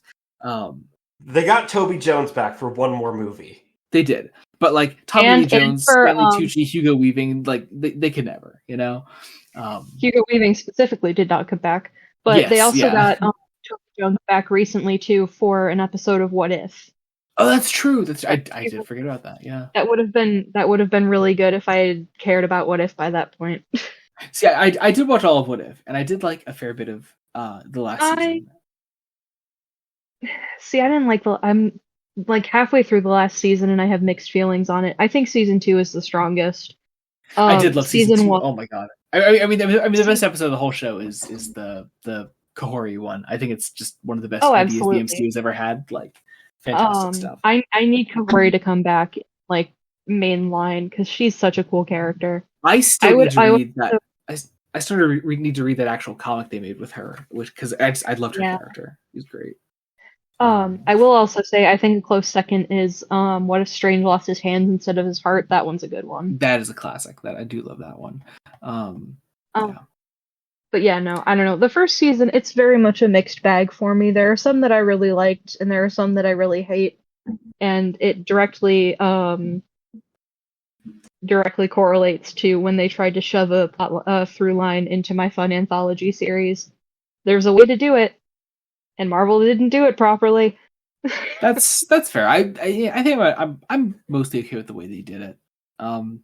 I was expecting a fun Twilight Zone thing. I'm not against having a plotline aggressively shoved into my fun anthology series. Jacob knows I love the Magnus Archives, and they do that in the first season. It goes from fun anthology to there's a through line. Oh wait, there's a cosmic horror through line. That is devastating. Oh no, there can be horrors beyond my comprehension. I also just can't hate What If season 3 because it has an Iron Fist in it, and I can't get mad at something that represents Iron Fist again. Finally, because I have not gotten that far. I jumped off right. To be fair, he's not in there as an Iron Fist. It's one of the Iron Fists from the comics as a child. So I jumped off right before the What If 1800s one, and I meant to watch that one. I just that's I think that's the cowboy one, right? Yes, I do like the. That's the only Iron Fist. Yeah, I do like Bucky and Alexi's buddy cop one though. That one's fun. That is fun. There's also there's also a fantastic surprise Marvel animation appearance in the last 2 episodes that I adore. So, yeah, a lot of fun. All right, I'm going to try to get back on track here because sorry. That was the 65th anniversary special. It is really good. And then Again, if you're reading the an Epic collection, episode where you just bitch about the MCU and invite me. Yes. Here's the thing: we are having you back for something else. We just need to figure out what that's going to eventually be because I'm honored. Jacob, I'm now concerned for the eventual Death of Captain America episode. That's going to be 4. Here's the thing: we need to. I'm not splitting it, Jacob. I refuse. Stop hitting your mic, Jacob. What do you do to that thing? That was me slamming the book down because I have to. Can you just put Jacob? If you just put your mic like on your desk instead of like leaving it on that stand that wobbles all the time, you would avoid this problem. I really wouldn't. This is me we're talking about. All right. I'm enjoying listening to the 18. The old married couple. This is true. This is true. We've been doing this for far too long. I will also say one last thing on the 65th, just because I flipped to it while I was getting to issue 18. I love that the big sleeper robot, when Captain America's like, I just need to go for its heart. I love that it's conveniently just the big part that's not covered with fully in glass. That in its way is also very Gold and Silver Age, and I adore that. I don't doubt that. I just think it's funny. Yeah. And when they reappear in this like final story arc, they will have that weakness. Yeah. Yeah. Anyway, Captain America number 18. Starting off the last arc of this particular run. Here we go. We have a flashback at first to back when the Red Skull was alive, physically, I should say. Here's the weird thing, because like he was. Oh wait. Because he was also in Lucan's body. Like, wait, you forget. So why does he physically appear here? Wait, hang on. Okay, hang on. He's still in Lucan's body at this point. I think we're having some Jekyll and Hyde bullshit. Like, I think that's what we're trying to establish. Absolutely. Like, I also absolutely love the shots farther down on the first page where you see like his window is rolled down so you only see half of Skull and his reflection. That's just such a cool shot to me. Oh yeah. It's a cool visual. There's a lot of cool visuals. Great Steve stuff. Epting is it's almost like Steve Epting's a really good artist or something. Crazy Wild. thoughts. But like, okay, so this is sort of where it's like, hey, post 9/11, there's a lot of Islamophobia. And that has some parallels to the Nazis. True. We'll just leave that there. Not true anymore. Good thing that's not true anymore, and everything's fine now. So true. Isn't it great that the world is perfect? Absolutely. And nothing was ever wrong in the United States ever again. Ever again. The end. But like, the Red Skull is very much like, can manipulate these people into my fascism because I can make them feel like their lives are being wasted, and I can give them a purpose. And so, we'll eventually find out what that purpose is because it's kind of utterly ridiculous. Yes, I think again, Brubaker just totally understands that every Captain America villain that is a straight up Nazi is ridiculous at their core. And so he writes them fascism is a ridiculous ideology. Yeah. Like, although like Brubaker isn't one of those writers that will put this ideology under a microscope, he is one of those guys that just understands that like to critique it properly is essentially to dismiss it. And I like that. It's nice. It's almost, we need to do the Mel Brooks thing of laugh at them because they're pathetic. Well, exactly. Yeah. Anyway, but back in the present, we are in London. We are in England. Captain America is taking a trip overseas and meeting up with Jacob. What do you know about Union Jack? I was gonna say I know nothing about these characters, Spitfire and Union Jack. Also, I know it's on the flag of England. That's all I got. That's all I got. So here's the thing. It's also so clear, like, some other Marvel event has happened at that point. Like, I think this is still coming off of the New Avengers shit, because they do reference the New Avengers directly in this arc. Yeah, it could just be that, because there's like some sort of invasion event. Like, are they referring to? No, not Disassembled. Because they wouldn't have done. No, Secret Invasion is way later. This is why we need editor's notes, please. Just editor's notes are nice. But I know absolutely nothing about these characters, though I do like what Brubaker does with Spitfire specifically. Having another character out of time like Steve. I'm at least aware that Union Jack existed. I had no idea who Spitfire was. She's so clearly like a D-list Marvel character, but like she seems fun. Yeah, she seems fun. It's nice to have a woman from Steve's time who isn't like totally into him, even though there was some history there. Like, I was about to say, he says at one point he always fancied you, or she always fancied you. Yeah.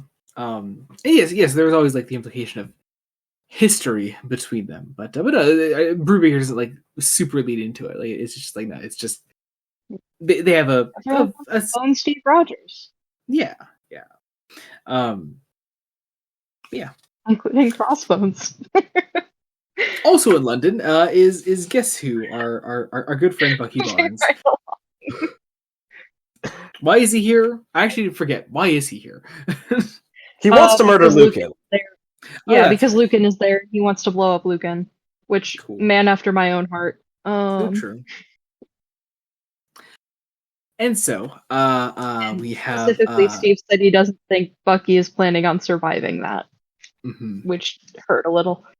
Yeah.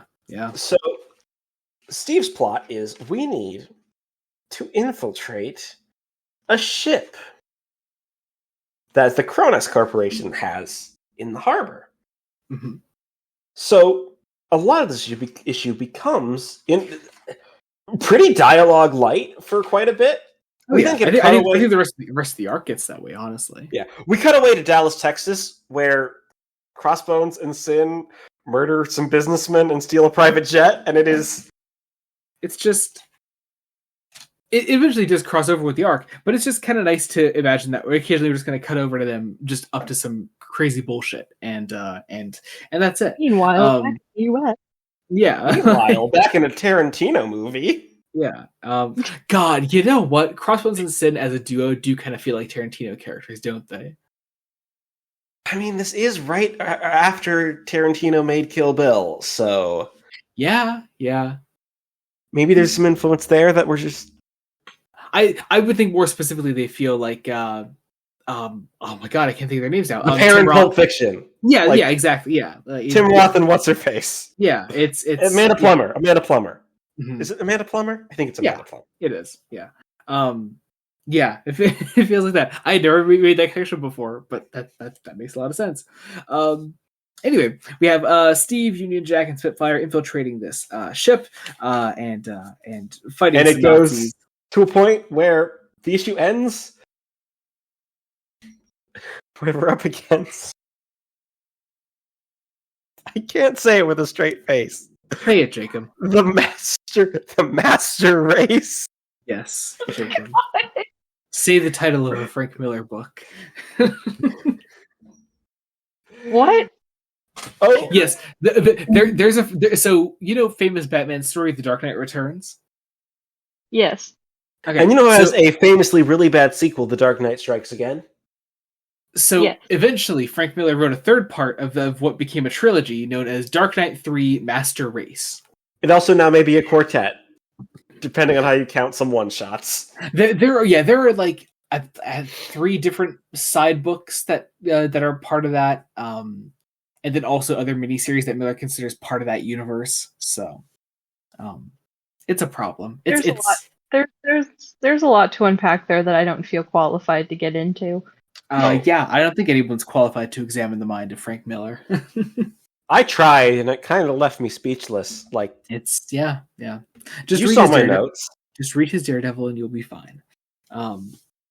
Anyway, Captain America number 19. So yeah, okay, that's right. That makes more sense than the intro then. The flashback in the opening then. Yeah, because Luca just has a Red Skull mask for when Red Skull takes over and just wants to be himself more, and it's kind of fucking hilarious. I really love that. Mom said it's my turn to be the Red Skull. Yes.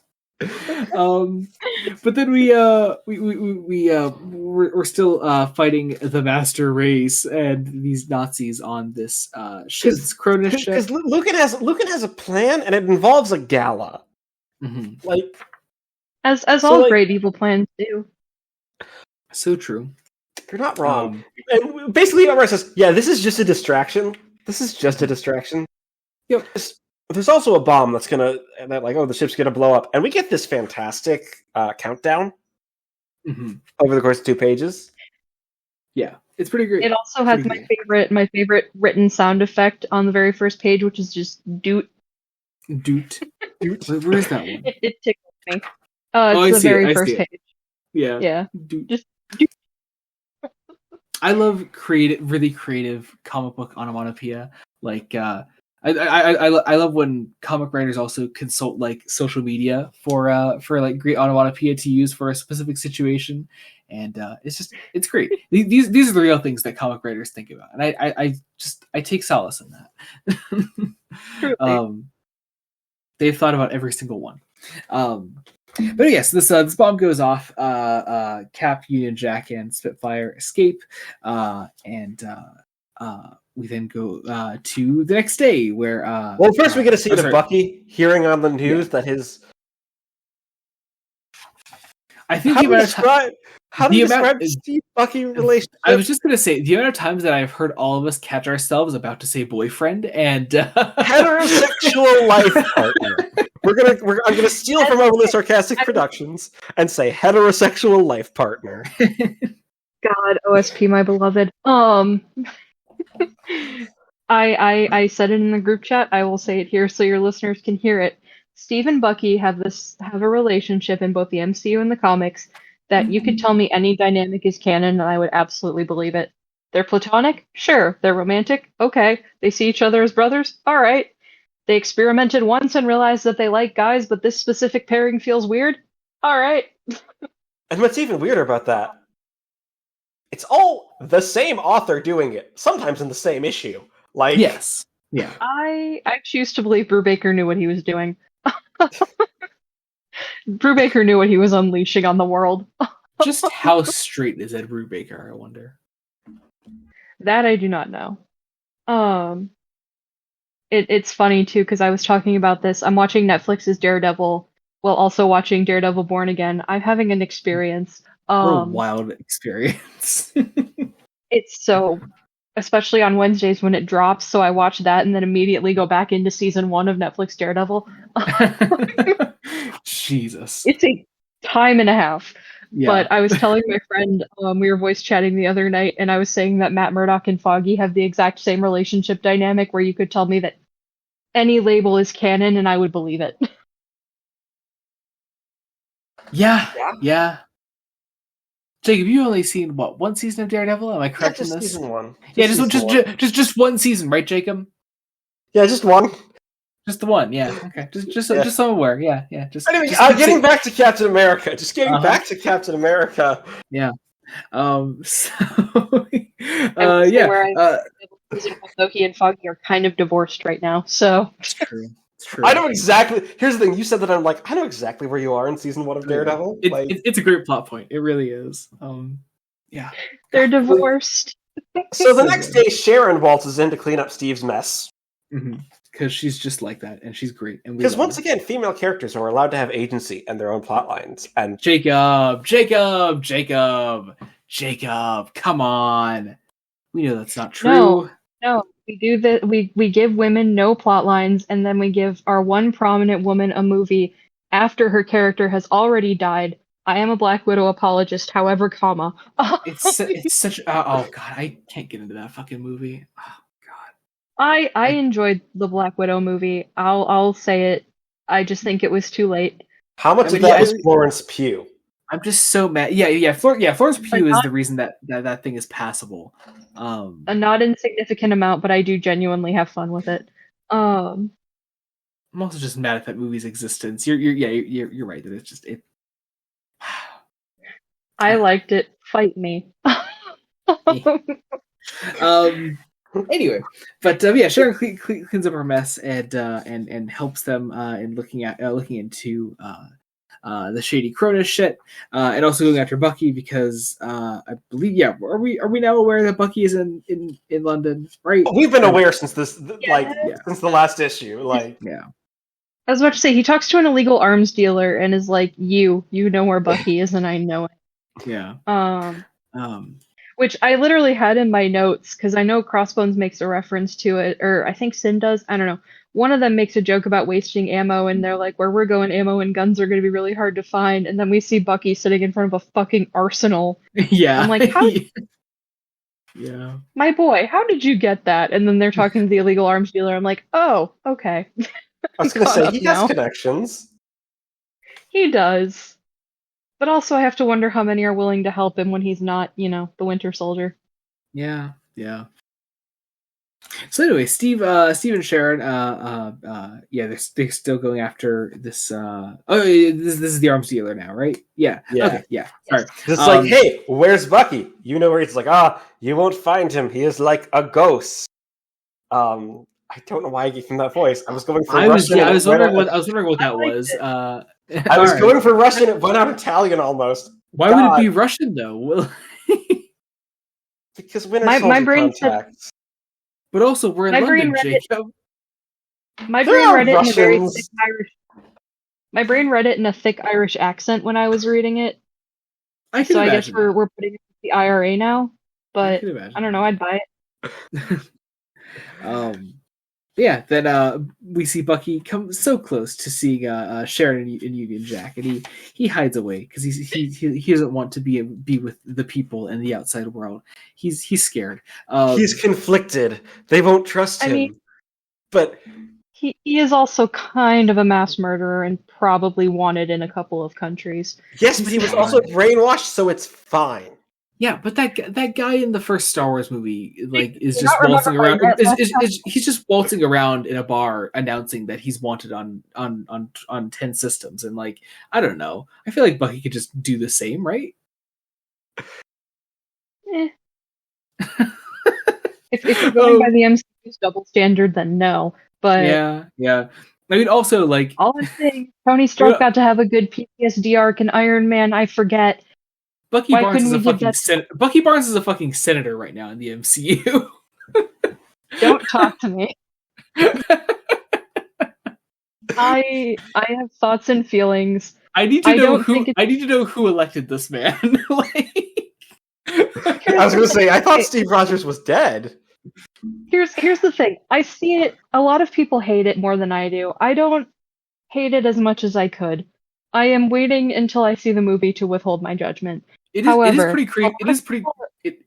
pretty crazy that they introduced Senator Bucky Barnes in the movie right before Thunderbolts. It really is. We all knew that going into it. But anyway, so a lot of people are saying it's out of character for specifically MCU Bucky Barnes. Comics Bucky Barnes do not interact. And I have mixed opinions on it because the MCU Bucky, where we leave him, he just wants to be left the fuck alone. The first line he has in Falcon and the Winter Soldier is that he just wants peace. So I think it's not inherently out of character in my mind that he would try to find a non-violent way to do it. And we also know definitively that he lasts less than half a term. So I could also see him being like, oh, no one here is actually interested in helping people. Fuck this noise. I'm going to go punch people with the Thunderbolts.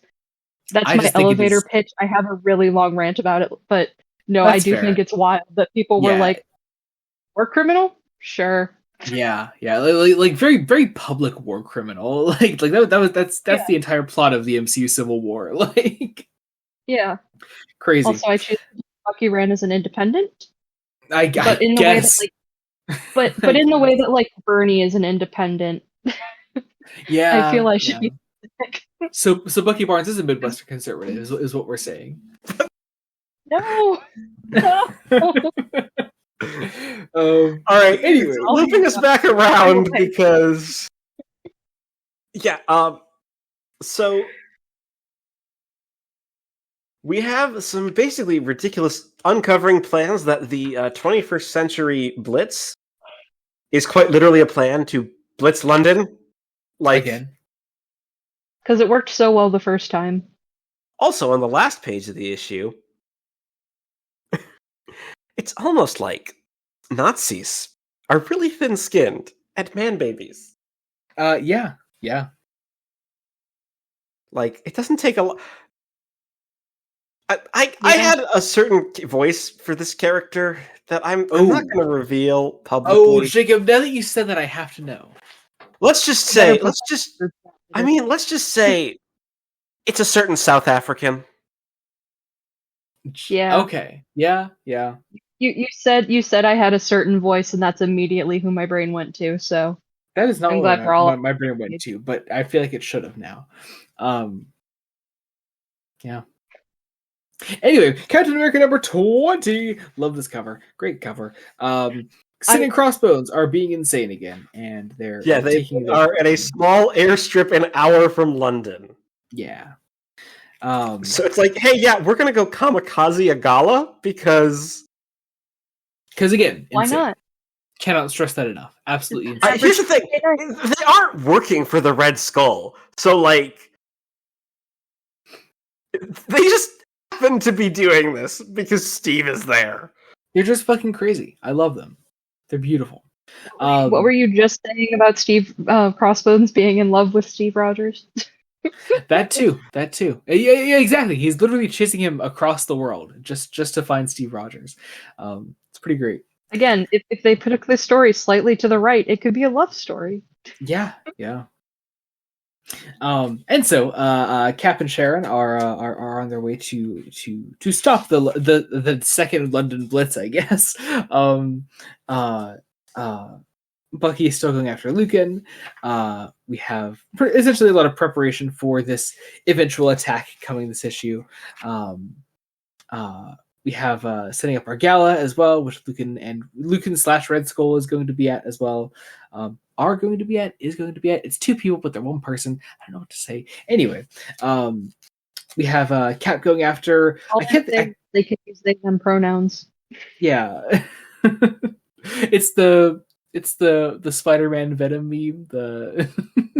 Our pronouns are they them, not because we're non-binary. Because we're literally. Yes. So good. I also love that Skull and Lucan just act. I mentioned this in the chat earlier, but I love that they just actively hate each other. Oh yeah. Until a very moment. Yeah. They just see the other as this minor inconvenience who also puppets this flesh suit a couple times, and I just think that's funny. Yeah. So the Kronos Corporation has a bunch of planes, specifically like old Spitfires, mm-hmm. and a Zeppelin. Which Cap begins going after. We get a fight on a Zeppelin, and it's great. It's just it's fun action. Again, a lot of the rest of this issue is a fantastic fight, and not just Cap on a Zeppelin. And there's this moment where Bucky has Lucan in his sights. He could just pull the trigger, but then the Zeppelin starts going down, and he's got to go save his heterosexual life partner. Yes, I was going to say his husband. Oh my god! Again, the amount of times I've caught like myself at least, nearly saying boyfriend as a joke, but I'm like, no, I have to keep up the appearance that I'm not shipping these guys. It's a terrible thing because I genuinely do like Steve and Sharon's relationship. It is. It's true. And no, I don't like seriously like ship Steve and Bucky, but like it is It is a great bit, and it does make for good podcasting. Steve Rogers has 2 hands. This is true. That I don't like the mental image I just got from that. I don't want to know what that was. Don't ruin this for me. You're the one that caused it. So the Nazi is a crybaby. Obviously. And pushes Steve out of a Zeppelin as they both tumble. Mm-hmm. The Zeppelin crashes into the Thames. And Crossbones and Sin jumping out of a plane with parachutes and being insane still. A plane rigged with explosives. Mm-hmm. We get another sleeper awakening, which is so cool. With a very different design from the Golden Age one, which I love. Oh yeah, I love the just how you can see how that design would have evolved. Mm-hmm. At some point, they decided, hey, maybe we should put some chest armor on this thing. It's nice. It's a great design. But yeah, and that with Sleeper Awakening and Bucky and Steve going into action, still separated for the time being. That ends the second to last issue, taking us into Captain America number 21. Look at that cover. Look at these two totally heterosexual men alongside each other. I saw that cover and I was like, I saw this movie and I didn't like the ending the first time. Let's hope it's not the same. Because it's very similarly posed to the frame where Bucky dies, and I'm like, Brubaker, Epting, you knew what you were doing. Why are you doing this to me? It looks so good. It looks so good. But yeah, all the pieces are in place. It's time for Red Skull gets this amazing monologue of it's like amazing villain monologue. It's like, yes, you'll see, it's brilliant. Now go find the fire exit. We gotta get out of here. We're gonna die. Yeah, it's fun. Again, we essentially just have a big action sequence for most of this issue, but it is such great action. I really do love it. There's a great pace to it. Emotions are high because, of course, we have Steve and Bucky essentially fighting alongside each other again, and I love the way that Brubaker doesn't make a massive, like, huge, big panel moment of them seeing each other again. Like, that moment was reserved for the last arc. This is them actually, now that they're actually like together again, it is them fighting alongside each other and helping each other, and it clicks back into place almost immediately. Yeah, there's something so immediate about the way they kind of get back into the mindset of just helping each other, fighting alongside each other, and being brothers. It's just it's fantastic. It's what makes this. It's at the top of the last episode, I joked about having 2 nickels for the dead kid side characters being brought back to life, but it's what makes Bucky so different from Jason Todd. Like, yeah. This is where the trajectory for those characters becomes vastly different. Whereas Bucky is clearly, like, now that he has his memories back, it is all Steve all the way. Jason Todd hates Bruce Wayne for a very long time. But yeah, we have this, and it's just it is great. It is great to see them fighting alongside each other. We have some great moments intercut with this of Union Jack and Spitfire taking on this Master Race guy. We have Crossbones and Sin. Shield flying car. What's up? And the shield flying car. Yes, of course. We have Crossbones and Sin going after Sharon. We have a bunch of different great scenes here across these like 3 different fights going on here, and it's great. It makes for great action, minimal dialogue. It's simple and it works. I love how Sin is written after Sharon breaks her nose. Oh yes, I love yes. the phonetically transcribed. Oh. If you want great phonetically spelled out comic dialogue, read Preacher. I'm going to go ahead and say, Cass, don't do that. It is not your thing. That's fair. That's fair. Fair enough. It's not a lot of people's thing. It is a lot. But it is so much fun. Maybe I'll give it a shot at some. Hey, Jacob. We just about made a Preacher fan out of Rachel. So, oh yeah, we did. How did that happen? See, come on, Jacob. If Rachel can do it, I think anyone can. We'll talk. Anyway, yeah. So we do end with the Zeppelin going down. Yes, as well as the sleeper, the sleeper robot. Bucky may be going down with it, but it's like, nope, I'm alive, but also I'm running away again because I'm still alive this time. Yeah, still fugitive and all that. We have a final message from the Red Skull.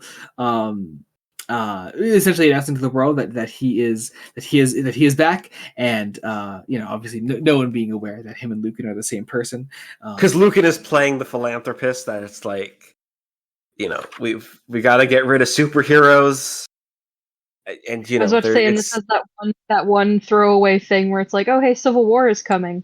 The Civil War is about to happen, and I'll say. When we get there, I think again, Captain America tie-ins have a lot to say about these things. The main event, not so much. We get a nice little twist that Bucky's actually working for Nick Fury. Yeah. And he's gonna get himself a new arm that doesn't have the weird, inconvenient wire. My boy.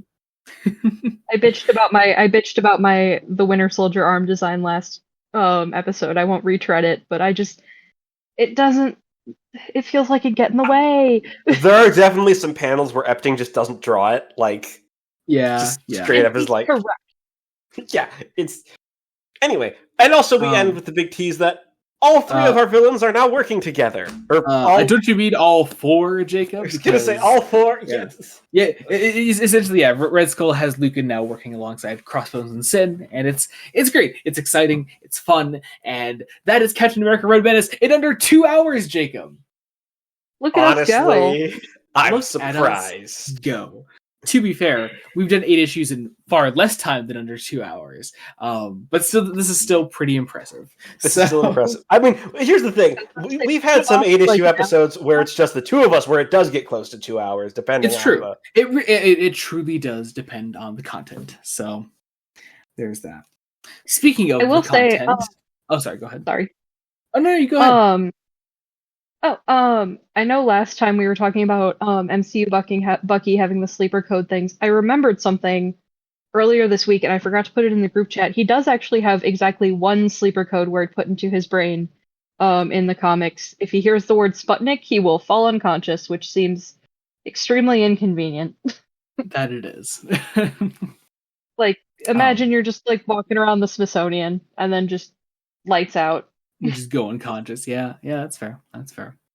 But yeah, final thoughts on Red Menace from anyone that wishes to contribute. Honestly, despite how much fun I have with it, I think it's a slight step down from the first arc. I agree. Yeah, not by much, but it's still fantastic. But it's some of it is kind of treading water just a little bit, like. Mm-hmm. Yeah. Brubaker is a phenomenal writer, no matter what. Like, even at his weakest, I still think he's stronger than a lot of comics. But yeah, no, I will say I didn't like this one nearly as much as Winter Soldier. Understandable. I think we're doing, despite the fact that we do have two sort of like quote unquote complete stories here in this volume. Like, it is still setting up for a lot of later Brubaker stuff, which is mostly going to come to fruition in the big arc he does post Civil War. So yeah, I was going to say this feels like it's a transitory. It's like we are transitioning from our first big idea to the next one, and we aren't quite there yet. Yeah, totally. Because comics is comics, and we have to have one. Marvel decides, we need to do the new Avengers. So, Brubaker, you better reference that stuff a bunch to try to get people reading that. And then, here's the thing. Unfortunately, I can't even blame them because New Avengers is pretty great. The regret I feel whenever I have to praise Brian Michael Bendis is immense. Damn. Are there any comic book writers that don't suck? Well, here's the thing. Bendis as a person is like really nice. Bendis for me is just such a I hate to say this because he is such a prolific writer in Marvel. Is such a paint by numbers writer a lot of the time. a lot of his best work is either New Avengers, which is the thing that got him on a shit ton of team books, but I don't think any of his other team books are actually that good. And I think his best work is honestly his solo character work. And even then, it really depends on who he's writing for. So That's fair. what a guy! Yeah, he's apparently a really good, nice person. He always seems like a good guy. Well, that's good. Yeah, and as Superman will always let us know, Bendis is coming. God. But I think that about does that. Jacob. Yeah. It is time, my boy. Kestrel, the long-standing Fresh Face Comics tradition goes at the end of every episode, or at the end of every block of episodes, Jacob gets a chance to guess at what's coming next on Fresh Face Comics. And as you are a guest, you will get the opportunity to do so as well. So, Jacob, who do you want to go first? Either you or Kestrel could go. We'll have Kestrel go first, because sure. Oh, what do you think we might be covering next time on the show? It's Marvel something. It's definitely Marvel, and you can guess literally anything. Do you guys go in order, or do you skip around? That's the thing. We skip around, but it can be anything. So you're gonna find out how few comic book arcs I actually know here. You could just name a character. You name like a character that you think I would be reading. Because my brain went just and I'll Windows say shutting down. I'll say so. It's a new thing we're covering next time. So previous characters and teams we've covered have been Spider-Man, X-Men, Daredevil, Hulk, and Thor. You guys gonna do some Iron Man? Maybe. Ooh, okay. Cool. See, that's also my guess because interesting. Because I'm like, well, we've done all of basically the big ones and the 2012 Avengers team. So it's either Iron Man or maybe that really famous Hawkeye run. Oh, okay. That's interesting. By David. I don't know how to say his last name. It's like, is it Aja? Oh God, I'm always terrible with that name. Don't ask me. Don't ask me. Interesting guesses. I like these. Is that so? Okay, so with your guesses, Jacob. So you know that the next coming episodes that we're revealing now, it's a 2-episode block and then a 1-episode block, a single episode to finish off this current Marvel run of podcast episodes. So are those like your 2 guesses for those? Yeah, those are my 2 guesses. I don't know. Okay. Interesting. Well, I like where our minds are at. I really do. Really solid guesses all around because we're absolutely right about the next 2 episodes that we're doing some Iron Man. That's going to be a lot of fun. Okay. Tom Taylor's Iron Man. No, we're not doing Superior Iron Man, although that I would love to do Superior Iron Man someday. We're actually going to do, we're going to start an Iron Man run that isn't really like a full run. It's singular arcs that are part of the same numbering system. That basically the first volume is Warren Ellis. The second one is the Knopf brothers. It's what are their names? Daniel and Charles Knopf. They were at the second arc. So it's Extremis, which is famously the kind of thing that inspires Iron Man 3, and an arc called Execute Program. So we're doing those. That'll be really fun across the next 2 episodes, and then our single episode that we are covering after that. Jacob, what might we be covering after 2 episodes of Captain America and 2 episodes of Iron Man?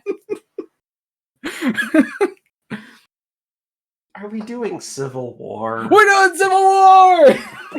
God damn it! We're doing Civil War. Yeah. You had to get I think there it's eventually. time. I think it's time. Okay. Jacob, we haven't done any bad Marvel comics yet. I think it's only fair.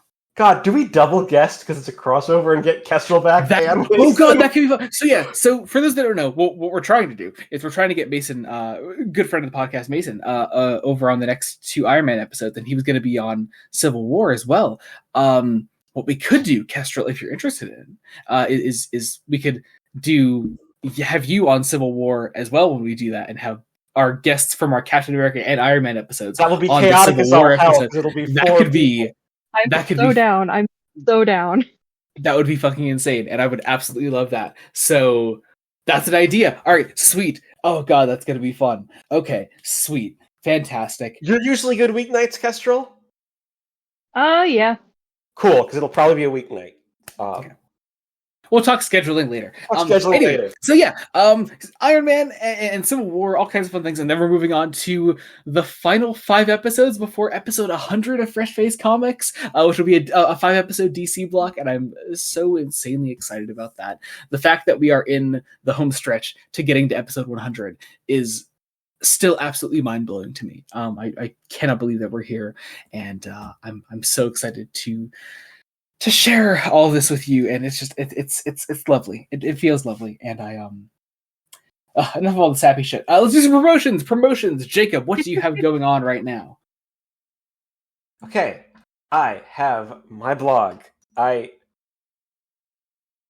put up a Doctor Who comic review recently. Yay! I've also been reviewing Star Trek: The Next Generation for the first time. I am so close to the end of season 1. I've just done Skin of Evil. Skin of Evil. Yeah, that's it. It's late, and my brain isn't working, and I think the cold meds are wearing off. So get up to the Star Trek. Kestrel, anything to promote? I'm Kestrel's Feather over on Blue Sky. I'm Bucky's Arm and Rio's Dagger with dashes through it after each one on Tumblr. And I have... Eventually, there will be video essays up on it, but I'm also As the Kestrel Flies on Blue Sky, so if you want to hit me with a rock and tell me to hurry it up with that, please go over there and yell at me. Hell yeah. It's the only way I will get the overwhelming urge to do things. Fantastic. Executive Kestrel, function is fun. Kestrel, it has been so awesome having you on these past 2 episodes. I'm so excited for the very likely possibility of having you on Civil War in the nearest future. Yeah, it's been a blast. It's been so fun. That's awesome. I'm so glad you had a great time. Hey, we'll get to bitch about Captain America Civil War on that episode. That's true. Oh god, that's gonna be fun. But yeah, I can bring my anti-Sokovia Accords agenda. So true. So true. Promotions for me. I also do Star Trek reviews. I do video reviews with my brother on the channel. Similarly, we will have recently put out our review of Skin of Evil. And if you want, you can join our Patreon to get those videos a week early. You can get the video for We'll Always Have Paris a week early, which is a perfectly serviceable episode of Star Trek. So there's that. We also do R2BD. If all goes according to plan, we have recently, or either that or very soon, will have put out or are going to put out a review of Andor Season 1 on R2BD. We're doing this to hopefully coincide with the release of Andor Season 2. We'll also be doing R2BD episodes on Tales of the Underworld and of course Andor Season 2 whenever that is done releasing. So check all those out when those are out. The main podcast, Fresh Face Comics, the thing you're listening to right now, wherever you're listening to it, be sure to leave a rating, subscribe, leave a comment. If you leave comments on things, we'll read them out on the podcast. So that'll all be there. Also, the spinoff of this podcast, Fresh Face One Shots, me and Jacob, where we cover current comics coming out. We cover Superman by Joshua Williamson, Wonder Woman by Tom King, Batman: The Long Halloween, The Last Halloween, The End of the Long Halloween Saga, and The Uncanny X-Men by Fresh Face Comics fan Gail Simone. I can't say that without laughing. Check all of those out. We've been having a great time with those. I think that about does it. Socials, our link trees and all that, and socials and things will be in the description below, as well as Amazon links to the books we covered today and are covering next time on the podcast. Those will all be down there. That's actually it now. Thank you all so much for listening. Until next time, this has been Joey Morgan, Jacob Licklider, and Kestrel. Goodbye.